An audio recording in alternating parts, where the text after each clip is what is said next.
What was the week like preparing for USC, and how did you get yourself ready to play in the manner that you did with such limited snaps before then? Well, we kind of figured out Zay wasn't gonna be good to go on Sunday, so he kind of told me his foot wasn't too good, and I'm gonna have to be ready in case. So I just took it one day at a time, uh, prepared like I was gonna be the starter, and it kind of paid off, worked out. Peter James, even before that, Fox, what is that like mentally over the course of a couple of months where it's hard to not be out there on the field as much as you want to be? And yeah, you can go about preparing. Everybody talks about next man, but like to go about it that way and put yourself in position to where something happens, you can be that next man and not just be capable, but confident that you're going to succeed doing it. Right. Well, Coach always preaches. Coach Lanning, all of our position coaches always preach next man up mentality. So week one I was preparing like I was gonna play. So there's nothing new. Obviously, it was a little different process mentally because I kind of knew I was gonna be the guy. So uh, I treated preparation a little harder just in case. Uh, you know, and I've learned from that, and I'm gonna keep stepping on my preparation and routine and keep that progress moving forward. So yeah, but mentally it was it's a good experience to have, and uh, I'm happy I got to get out there, show what I could do. Back right, Brett. How did this kind of process and experience kind of help heading into this week? A team against Washington, rival week, and now to build that confidence now that you've headed in, you can do the job when the moment was called. Yeah, I think it just goes to show, our coaches prepare us every week in and out, and you know, it's not just me. We're all prepared for the moment that someone goes down, and we go through stuff in the meetings all day, every day, whether that's personnel or game plan and stuff like that. So, but me personally, I mean, it definitely gave me the confidence. I haven't played. I didn't play last year. I haven't played since high school, so it was good to get out on that field and kind of fill out the game and be able to build off that. So moving forward, obviously, this is a good team we're about to play. So I'm still preparing as if I'm going to be that guy, just in case they can't go out there and get it done. So it's good. You're on the right, Aaron. I'm writing about Matthew Bedford's work in the community. Do you have a relationship with him? Can you tell me about him as a guy? And are you familiar with some of the stuff he does in the Yeah, community? that's my guy, man.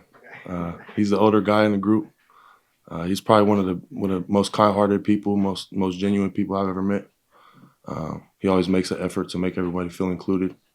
Uh, no matter the circumstances. And those kind of people are kind of rare to come by nowadays. I feel like so. His work in the community shows that he really cares about people around him and people in need, and let a guy. So Right here, Matt. I know you grew up across the river from Portland, but being a Washington guy, what's this rivalry mean? Does it have any extra bonus to it for you being a Washington guy? well, I was born in Lubbock, Texas, so most of my family kind of lives over there, and I have ties over there. I moved to Portland when I was younger, and eventually moved into Vancouver to go to middle school and high school and all that. So I don't have too many ties to Seattle or UW or anything like that. I went on some visits there and built relationships with the coaches, and it didn't get further than that. But I have tremendous respect for those coaches and players, and it's a good team, and I'm ready. I'm excited to play them. Chris. All right. Yeah, you mentioned that you hadn't played since high school. What is that experience like? Coming in as a recruit, signing, your letter of intent and thinking that, you're going to be playing and having all this experience, but then to have to wait your turn, how hard is that mentally? Uh, Rather than hard, I would just say humbling. Um, Coming in and having older guys that have been here and done that. It's really just a learning experience, I would say. Not as much so. I'm not. I don't feel bad for myself. I don't pity myself. I don't. Uh, I try not to take it mentally or hard mentally, but I just try to take it day at a time. And I finally got my opportunity to show what I could do. Before that, I just kept learning, took things from guys, and kept building my game, and it paid off on Saturday. Right here, James. You could just speak to the development that both yourself and Trent over the last year, in particular, 'cause you got to see him a good bit at times this season as well, of just where were you guys as true freshmen a year ago compared to now, where you are able to get out there and step into big spots and be successful? Yeah, me and Trent actually go back to we used to play on this 5-on-5 team, Big 12 Performance. Shout out Coach Jamar. And he kind of got us out to a few tournaments, and we met there and built a relationship. Devin Brooks as well. But yeah, Trent's always been my guy. Respectful dude.